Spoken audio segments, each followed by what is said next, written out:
ويخشونه ولا يخشون أحدا إلا الله وكفى بالله حسيبا। بسم الله الرحمن الرحيم.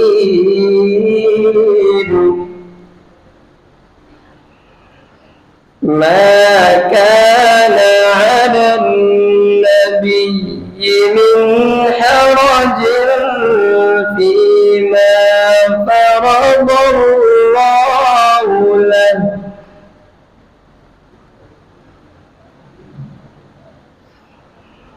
سنة الله في الذين خلوا من قبل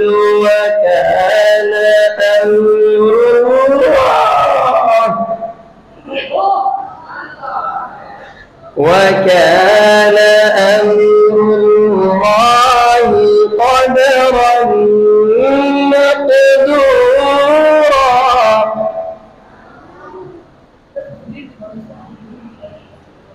الذين يبلغون رسالات الله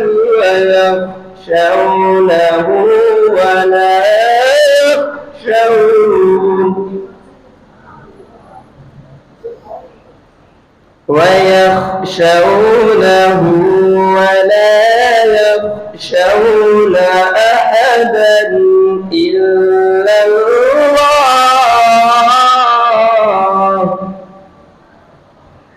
وكفى بالله حسيبا.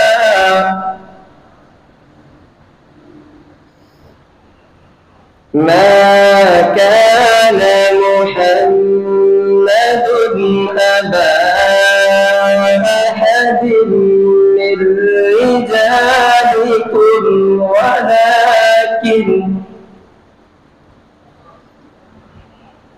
ولكن رسول الله وخاتم النبيين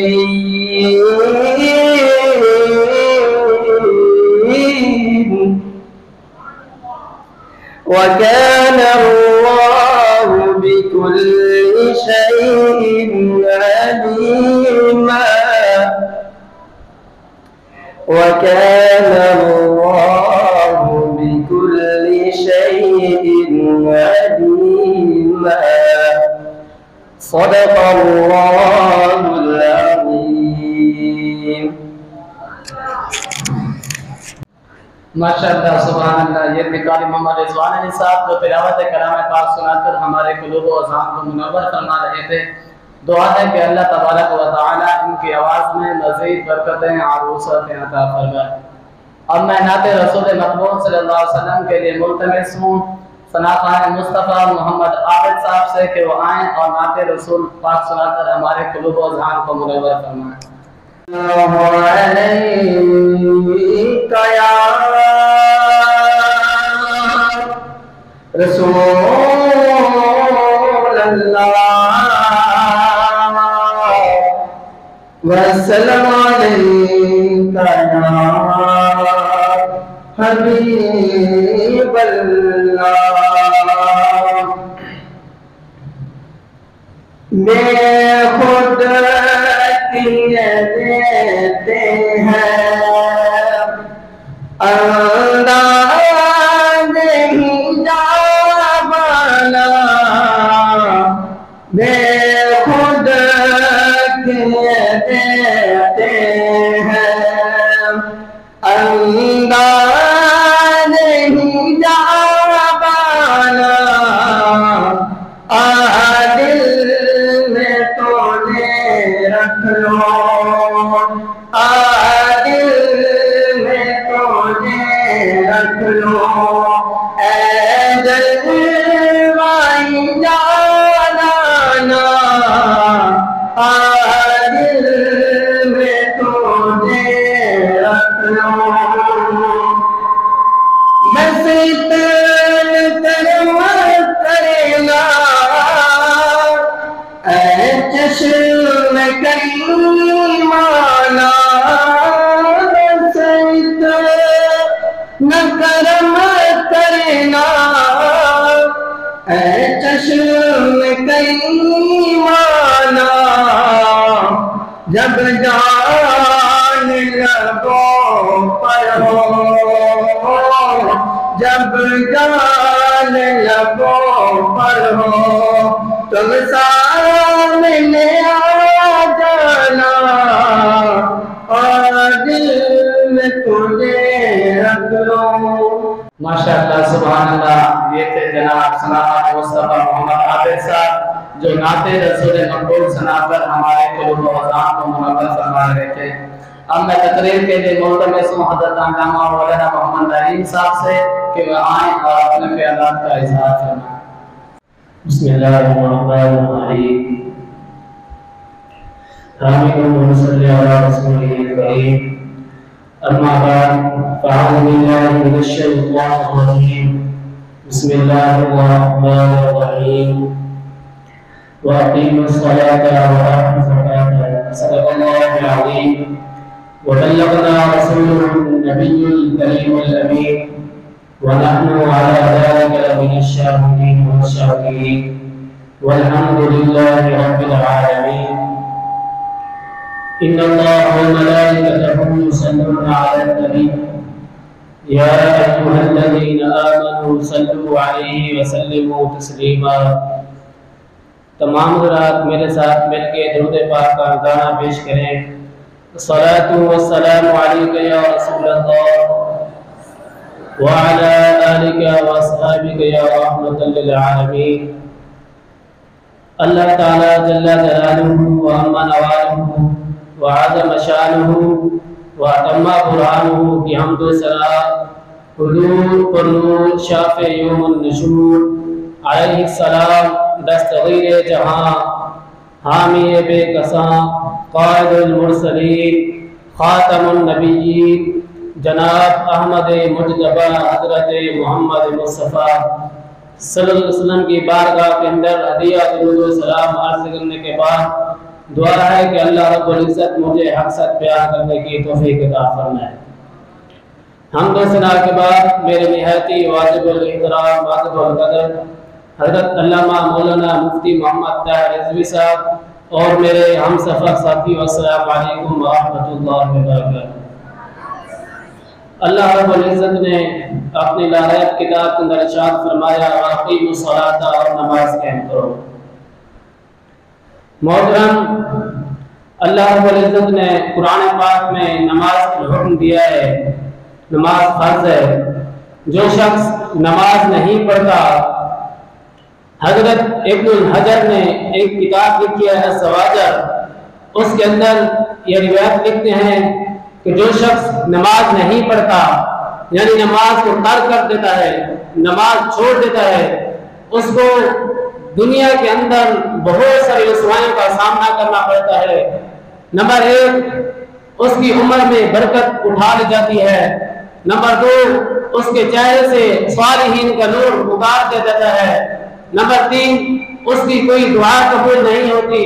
نمبر 4 اگر وہ شخص عبادت کرے تو اس کی کوئی عبادت قبول نہیں ہوتی. نمبر 5 اگر اس شخص کے لیے کوئی نیک آدمی اللہ کا ولی دعا کرے تو اس دعا کا اس شخص کو حصہ نہیں ملتا. وہ نیک آدمی پوری امت کے لیے دعا کرتا ہے، پوری امت میں وہ شخص، وہ بے نماز شخص بھی شامل ہے، پر اس کو اس دعا کا حصہ نہیں ملتا. محترم جب وہ مرنے کے آتا ہے نزا کے وقت، پھر اس کو 3 سزا ملتی ہیں. ایک وہ شخص بھوکا مرے گا، دوسرا وہ شخص پیاسا مرے گا، تیسرا وہ شخص ذلیل و خوار ہو کر مرے گا. محترم جب قبر میں چلا جائے گا پھر اس کو 3 سزائیں ملے گی.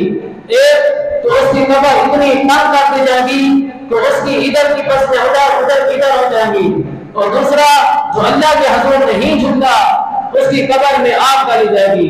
جو اللہ کے حضور نہیں جھک سکتا، نماز نہیں پڑھتا، تو اس کی قبر اس لائق ہے کہ اس کی قبر میں آگ ڈالی جائے. اور تیسرا اس کی قبر کے اندر ایک ایسا سانپ مسلط کر دیا جائے گا جو ایک مرتبہ اس شخص کو ڈنگ مارے گا وہ 70 گز زمین میں ڈر جائے گا. محترم وہ سانپ اسے مسلسل ڈنگ مارتا رہے گا اور وہ آدمی قبر کے اندر تڑپتا رہے گا. اور بروز محشر قیامت کے دن جب اس کو پھر 3 سزائیں اور ملے گی. ایک اس کے ساتھ سختی سے حساب لیا جائے گا. دوسرا اللہ تبارک و تعالی اپنے قہر و غضب کا اظہار کرے گا. تیسرا اس شخص کو جہنم میں ڈال دیا جائے گا. دعا ہے کہ اللہ رب العزت ہم سب کو 5 وقت نماز پڑھنے کی توفیق عطا فرمائے. وما علینا الا البلاغ المبین. ماشاءاللہ نہایت ہی خوبصورت انداز میں بیان فرما رہے تھے. اب تشریف لاتے ہیں حضرت علامہ مولانا محمد ذیشان صاحب کہ وہ آئیں اور اپنے خیالات کا اظہار فرمائیں. ونصلي ونسلم على رسول الكريم اما بعد فاعوذ بالله من الشيطان الرجيم بسم الله الرحمن الرحيم فلما اسلم وتله للجبين صدق الله مولانا العظيم وصدق رسوله النبي الكريم الامين ونحن على ذلك لمن الشاهدين والشاكرين والحمد لله رب العالمين. مختصر حمد و ثنا کے بعد میرے واجب الاحترام استاد محترم حضرت علامہ مولانا مفتی محمد طاہر رضوی صاحب اور ہم مکتب ہم سفر ساتھیو، السلام علیکم ورحمۃ اللہ وبرکاتہ۔ حضرات گرامی، نبی کا خواب اللہ تعالیٰ کی وحی ہوتا ہے، جیسے کہ حضور صلی اللہ علیہ وسلم کو خواب آیا کہ آپ مکہ میں امن کے ساتھ داخل ہوں گے، یعنی جنگ کیے بغیر داخل ہوں گے، اور ایسا ہی ہوا، آپ مکہ میں بغیر جنگ کیے داخل ہو گئے۔ حضرت یوسف علیہ السلام کو اس طرح خواب آیا، وحی آئی کہ آپ کو انہوں نے بتایا اپنے ابا جان کو، حضرت یعقوب علیہ السلام کو، کہ مجھے خواب آیا ہے کہ چاند، سورج اور 11 ستاروں نے مجھے سجدہ کیا ہے۔ یہ خواب بھی پورا ہوا۔ آپ کے والد صاحب نے فرمایا حضرت یعقوب علیہ السلام نے کہ آپ کو ایک بڑا عہدہ ملے گا، اور ایسا ہی ہوا، ان کو ایک بڑا عہدہ ملا۔ حضرت ابراہیم علیہ السلام اللہ تعالیٰ کے بڑے خلیل، یعنی اللہ تعالیٰ کے گہرے دوست تھے۔ یقیناً جو جتنا پیارا ہوتا ہے اس پر امتحان بھی اتنے ہی آتے ہیں۔ آپ پر بہت سے امتحان آئے۔ آپ پر یہ امتحان آیا کہ اے ابراہیم، اللہ کے حکم پر آگ میں کود جاؤ۔ آپ نے ایسے ہی کیا، آپ آگ میں کود گئے۔ اللہ تعالیٰ نے آگ کو گلزار بنا دیا، یعنی ٹھنڈا کر دیا۔ آپ کو 120 سال کی عمر میں بیٹا عطا ہوا۔ پھر آپ کا یہ امتحان ہے کہ اے ابراہیم، اللہ کے حکم پر بیٹے کو اور بیوی کو جنگل میں چھوڑ کے آ جاؤ۔ آپ جنگل میں چھوڑ کے آ گئے مکہ کے۔ پھر اس کے بعد یہ امتحان ہے کہ آپ کو خواب آیا، اے ابراہیم، اللہ تعالیٰ کے راہ میں اپنی پیاری چیز قربان کرو۔ آپ نے صبح 100 گائے قربان کر دی۔ اگلے دن پھر خواب آیا کہ اے ابراہیم، اللہ تعالیٰ کے نام پہ پیاری چیز قربان کرو۔ آپ نے صبح 100 اونٹ قربان کر دیے۔ آپ کو اگلے دن پھر خواب آیا کہ اے ابراہیم، اللہ تعالیٰ کے نام پہ پیاری چیز قربان کرو۔ آپ نے سوچا کہ جان پیارا ہوتا ہے، مال پیارا ہوتا ہے، اولاد پیاری ہوتی ہے۔ میں نے جان اور مال قربان کر دی ہے، اب اولاد باقی رہ گئی ہے۔ آپ نے اپنے بیٹے کو ذبح کرنے کا فیصلہ کیا۔ آپ نے اپنے بیٹے سے پوچھا کہ میں نے آپ کو ذبح کرنا ہے اللہ تعالیٰ کے حکم پر، کیا آپ کی اجازت ہے؟ بیٹے نے جواب دیا، یا ابا تفعل ما تؤمر، جیسا آپ کی مرضی، جیسا آپ کا حکم، ستجدنی انشاءاللہ من الصابرین، انشاءاللہ آپ مجھے جلد صبر کرنے والوں میں پائیں گے۔ آپ نے بیٹے کو ماتھے کے بل لٹا دیا۔ بیٹے نے عرض کی، ابا جان، آپ کو میں بڑی دعاؤں کے بعد ملا ہوں، اور اللہ تعالیٰ آپ سے میری قربانی مانگ رہا ہے، آپ اپنی آنکھوں پر پٹی باندھ لیں، کیونکہ فطرتاً میں تڑپوں گا اور آپ کے ہاتھ کانپ جائیں گے۔ آپ نے اپنی آنکھوں پہ پٹی باندھی۔ آپ نے چھری چلائی، چھری نہیں چلی۔ آپ نے چھری چلانے کی کوشش کی، چھری نہیں چلی۔ آپ نے پتھر پہ چھری ماری، پتھر کے 2 ٹکڑے ہو گئے۔ آپ نے پھر چھری چلائی، چھری پھر نہیں چلی۔ آپ نے چھری سے کہا کہ تم نے پتھر کے 2 ٹکڑے کر دیے، لیکن تم نے میرے بیٹے کے نازک گلے کو نہیں کاٹا۔ چھری نے جواب دیا، جس اللہ تعالیٰ نے آپ کو قربانی کرنے کا حکم دیا ہے، اسی اللہ تعالیٰ نے مجھے کہا ہے خبردار حضرت اسماعیل علیہ السلام کی گردن پر ہلکا سا زخم بھی نہ آئے۔ اللہ تعالیٰ نے حکم دیا حضرت جبرائیل علیہ السلام کو کہ جنت میں جاؤ اور جنت سے دمبا لے کر آؤ اور حضرت اسماعیل کی جگہ پر لٹا دو۔ انہوں نے لٹا دیا۔ جب حضرت ابراہیم علیہ السلام پھر سے کوشش کی، چھری چلائی، چھری چل گئی۔ آپ خوش ہوئے کہ شکر ہے میرا بیٹا اللہ کی راہ میں قربان ہو گیا ہے، میری قربانی ہو گئی ہے۔ آپ آنکھوں سے پٹی ہٹاتے ہیں، کیا دیکھتے ہیں؟ بیٹا سامنے کھڑا ہوتا ہے اور دمبا ذبح ہو جاتا ہے۔ آپ نے جان، مال اور اولاد کی قربانی کر کے خلیل کا لقب پایا۔ وسلام علی ابراہیم وسلام علی المرسلین۔ آخر میں دعا ہے اللہ تعالیٰ مجھے حق سچ بیان کرنے کی توفیق عطا فرمائے۔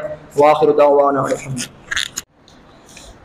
وہ دیکھنے والوں سے جدا دیکھ رہا ہے، ارے خالق تو محمد کی ادا دیکھ رہا ہے۔ سرکار کی نظریں ہیں ہم گناہ گاروں پر، سرکار کے چہرے کو خدا دیکھ رہا ہے۔ اب تشریف لاتے ہیں حضرت علامہ مولانا محمد طارق سعید صاحب کہ وہ آئیں اور اپنے خیالات کا اظہار فرمائیں۔ الحمدللہ رب العالمین والعاقبۃ للمتقین، الصلاة والسلام علی سید الانبیاء والمرسلین، اما بعد فاعوذ باللہ من الشیطان الرجیم، بسم اللہ الرحمن الرحیم۔ قال اللہ تبارک وتعالی فی القرآن المجید والفرقان الحمید، ان اللہ وملائکتہ یصلون علی النبی یا ایہا الذین آمنوا صلوا علیہ وسلموا تسلیما۔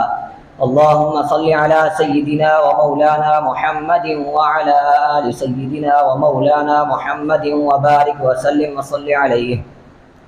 حمد و ثناء کے بعد میرے نہایت ہی واجب القدر، واجب الاحترام حضرت علامہ مولانا مفتی محمد طاہر رضوی صاحب اور میرے ہم مکتب اور ہم سفر ساتھیوں، السلام علیکم ورحمۃ اللہ وبرکاتہ۔ عن ابن عمر رضی اللہ عنہما قال قال رسول اللہ صلی اللہ علیہ وسلم بني الإسلام على 5 شهادة أن لا إله إلا الله وأن محمد رسول الله وإقام الصلاة وإيتاء الزكاة والحج وصوم رمضان۔ حضرت عبداللہ بن عمر رضی اللہ عنہما سے روایت ہے، آپ فرماتے ہیں رسول اللہ صلی اللہ علیہ وسلم نے فرمایا اسلام کی بنیاد 5 چیزوں پر رکھی گئی ہے۔ گواہی دینا کہ اللہ تعالیٰ کے سوا کوئی اعلیٰ نہیں، محمد صلی اللہ علیہ وسلم اس کے رسول ہیں، نماز پڑھنا اور زکوٰۃ دینا اور رمضان کے روزے رکھنا۔ اسلام کا معنی ہے اطاعت کرنا، اور یہاں دین اسلام مراد ہے۔ اعلیٰ کا لغوی معنی ہے بلند و بالا۔ یہاں پر اسلام میں واجب الوجود ہے، جس کا پایا جانا ضروری ہے، عدم محال ہے، صفات کمال سے موصوف اور ہر عیب سے پاک ہے۔ یہاں اسلام اعلیٰ سے مراد اللہ تعالیٰ ہے۔ رسول اس نبی کو کہتے ہیں جو نئی شریعت لے کر آئے۔ نبی اس مرد کو کہتے ہیں جس پر وہی اللہ تعالیٰ کا کلام نازل ہوا ہو، اللہ تعالیٰ کی طرف سے تبلیغ دین پر مامور ہو۔ اس حدیث میں نماز، روزہ، زکوٰۃ اور حج کو علیحدہ علیحدہ ارکان اسلام قرار دیا ہے۔ یہاں اس میں رسالت مصطفیٰ کو قرار دیا ہے۔ اس اشارہ شریف میں ہے رسول کی اطاعت کو اللہ تعالیٰ کی اطاعت، رسول کی نافرمانی کو اللہ تعالیٰ کی نافرمانی، رسول کی گستاخی کو اللہ تعالیٰ کی گستاخی، رسول کے فرمان کو اللہ تعالیٰ کا فرمان۔ الغرض فرمان رسول کو فرمان خدا قرار دیا گیا ہے۔ لہذا اس حدیث میں روشن ہے حضور صلی اللہ علیہ وسلم اللہ تعالیٰ کے رسول ہیں، اور یہ بھی دلیل ہے کہ توحید رسالت مصطفیٰ دلیل برہان ہے۔ میں اپنی تقریر کا اس شعر کے ساتھ احترام کرتا ہوں۔ محبوب کی محفل کو محبوب سجاتے ہیں، آتے ہیں وہی جن کو سرکار بلاتے ہیں۔ وما علینا الا البلاغ المبین۔ ماشاءاللہ آپ تشریف لاتے ہیں حضرت علامہ مولانا ساجد علی قادری صاحب کہ وہ آئیں اور اپنے خیالات کا اظہار فرمائیں۔ صلی علی رسولہ الکریم، اما بعد فاعوذ باللہ من الشیطان اللعین الرجیم، بسم اللہ الرحمن الرحیم۔ ما كان محمد ابا احد من رجالکم ولكن رسول اللہ وخاتم النبیین وكان اللہ بكل شیء علیما۔ صدق اللہ العظیم وصدق رسولہ النبی الکریم۔ مختصر حمد و ثنا کے بعد میرے واجب القدر واجب الاحترام استاذ العلماء حضرت علامہ و مولانا مفتی محمد طاہر رضوی صاحب اور میرے ہم مکتب ہم سفر ساتھیو، السلام علیکم ورحمۃ اللہ وبرکاتہ۔ مجھے آج اس موضوع پر لب کشائی کا موقع عنایت فرمایا گیا ہے، وہ ہے عقیدہ ختم نبوت۔